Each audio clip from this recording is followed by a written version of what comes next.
Assalamualaikum warahmatullahi wabarakatuh. Selamat malam teman-teman. Kembali lagi bersama saya Wahono Channel. Kali ini saya akan memberikan informasi terkait pengumuman hasil ujian Service 2 dan juga Shipbuilding.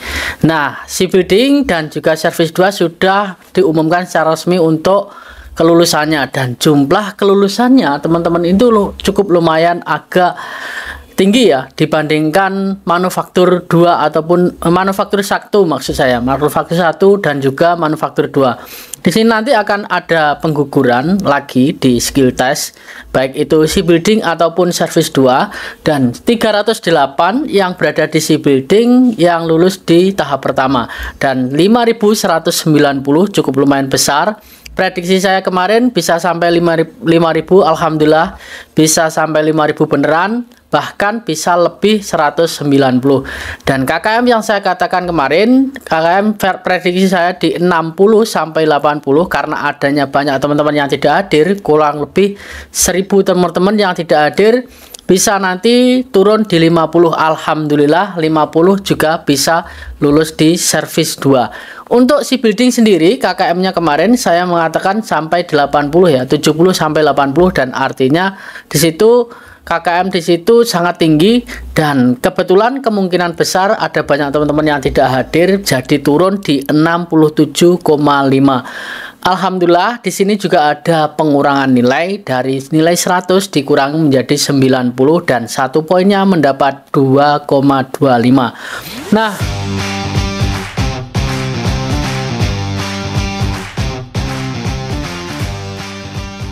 action.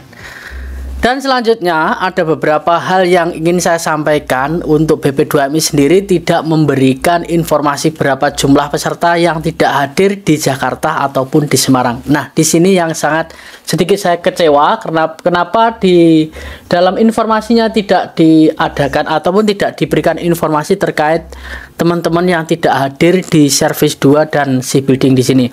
Kalau seperti ini sedikit kita ragu ya, atau gimana ya, menurut saya bingung berapa sih sebenarnya, karena ada banyak teman-teman yang menanyakan hal seperti itu. Dan ada juga teman-teman yang menanyakan nanti di skill test ini nanti apakah wajib dengan mempunyai kompetensi. Ya, di sini akan saya jelaskan secara detail. Di sini ada yang namanya kompetensi tes, meliputi ya penilaian sesuai dokumen yang dimiliki pendaftar. Nah, di sini ada ya. Untuk skill testnya itu kita lihat pelaksanaan skill test akan diumumkan lebih lanjut nanti. Untuk skill testnya sendiri itu terdiri dari 3 bagian: kekuatan fisik, wawancara, kemampuan dasar atau basic skill. Ya, basic skill di sini mungkin ada pin juga nantinya ya teman-teman, pin dan juga cara mendorong gerobak saat berada di hotel, dan ada juga cara menata piring juga. Nah, selanjutnya penilaian sesuai dokumen ya, yang dokumen itu wajib atau tidak kita jelaskan di sini. Sesuai dengan dokumen yang dimiliki pendaftar, yaitu pengalaman kerja sektor Shipbuilding ataupun Service 2 minimal 1 tahun, sertifikat pelatihan vokasional atau kejuruan sektor Shipbuilding dan Service 2 yang dikeluarkan oleh lembaga pelatihan meliputi nama dan alamat lembaga penyelenggara pelatihan dan juga materi pelatihannya, jumlah jam pelatihan minimal 120 jam pelatihan ya. Ini yang untuk pelatihan 20 jam itu beda ya dengan yang nama dan alamat lembaga penyelenggara. Ini mungkin BNSP ataupun materi pelajaran itu mungkin ini dijadikan satu dengan 120 jam, 20 jam ya. Untuk sertifikat pelatihan vokasional kejuruannya ini ya. Dan selanjutnya pendidikan di bidang sektor Shipbuilding dan juga Service 2. Ini harus pendidikannya sertifikatnya yang mempunyai pendidikan di sektor Shipbuilding dan Service 2. Apakah nanti kalau tidak berhubungan dengan Service 2 dan Shipbuilding ini didapat nilai? Tidak. Kemarin ada juga teman-teman yang melampirkan di Service 1. Service 1 itu berbeda dengan bidangnya. Bidang Service 1 tidak ada kaitannya dengan bidang Service 1, artinya di situ tidak mendapatkan nilai sama sekali.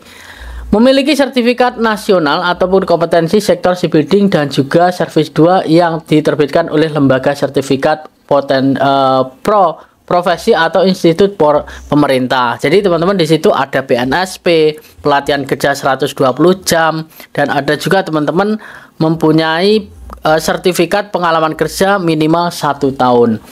Pengumuman mengenai jadwal pelaksanaan skill test itu akan diumumkan lebih lanjut. Nah, di sini kita bisa melihat teman-teman, peserta yang dinyatakan lulus kemampuan bahasa wajib kemampuan bahasa IPS topik untuk UBT sektor UBT umum ya, sektor Shipbuilding dan Service 2 wajib mengikuti skill test. Nah, jika tidak mengikuti itu akan mengundurkan dinyatakan gugur ya, dinyatakan gugur. Nah, ada beberapa teman-teman yang menanyakan apakah wajib mempunyai sertifikat? Tidak. Di situ tidak diwajibkan harus mempunyai sertifikat. Tapi kalau teman-teman mau mencari sertifikat dan membayar, monggo silahkan, tidak apa-apa, akan mendapatkan nilai. Jika tidak mempunyai sertifikat, itu juga tidak diwajibkan harus mencari. Nah, di sini saya akan jelaskan. Kemarin ada yang mencari sertifikat di manufaktur, ternyata mendapat 1 poin saja. Poinnya hanya mendapat 1, jadi pelatihan 120 jam. Ya, sebenarnya bisa menambah poin 1 ya, jika ingin menambah dengan sedikit modal untuk mencari pelatihan 120 jam. Tapi jika kemampuan bahasanya sudah oke, nilainya bagus, itu tidak perlu mencari basic ataupun keterampilan ataupun sertifikat keterampilan ya, sertifikat keterampilan atau pelatihan kerja, itu tidak perlu.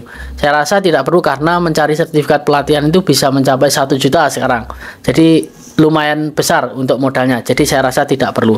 Nah, jelaskan kembali buat teman-teman yang sudah lulus di sektor service 2 dan shipbuilding ini, perlu diketahui ini skill testnya masih ada ranking, jadi kalian jangan berkecil hati ya, ataupun menyepelekan ya, menyepelekan maksud saya, bukan kecil hati. Jangan menyepelekan untuk skill test ini, karena apapun bisa terjadi di dalam skill test, karena nilai 95 pun bisa gagal di skill test jika kalian tidak konsentrasi untuk melaksanakan ujian skill test. Jadi persiapkan mental kalian lagi untuk mengikuti ujian skill test di tahap berikutnya. Semoga bermanfaat. Sampai ketemu lagi di video selanjutnya. Salam, kegagalan adalah kunci dari keberhasilan. Annyeonghaseyo.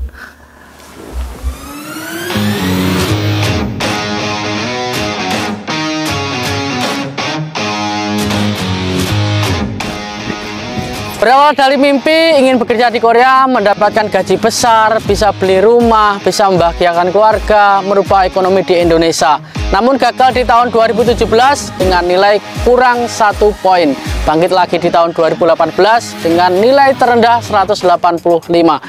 Namun meskipun banyak perjuangan yang saya hadapi di Indonesia, perjuangan sesungguhnya itu ketika berada di Korea. Nah, jadi video kali ini bisa kita kutip bahwa kegagalan adalah kunci dari keberhasilan. Jika kalian mau berjuang, maka di hari kemudian akan berhasil. Jadi awali kesuksesanmu mulai dari sekarang.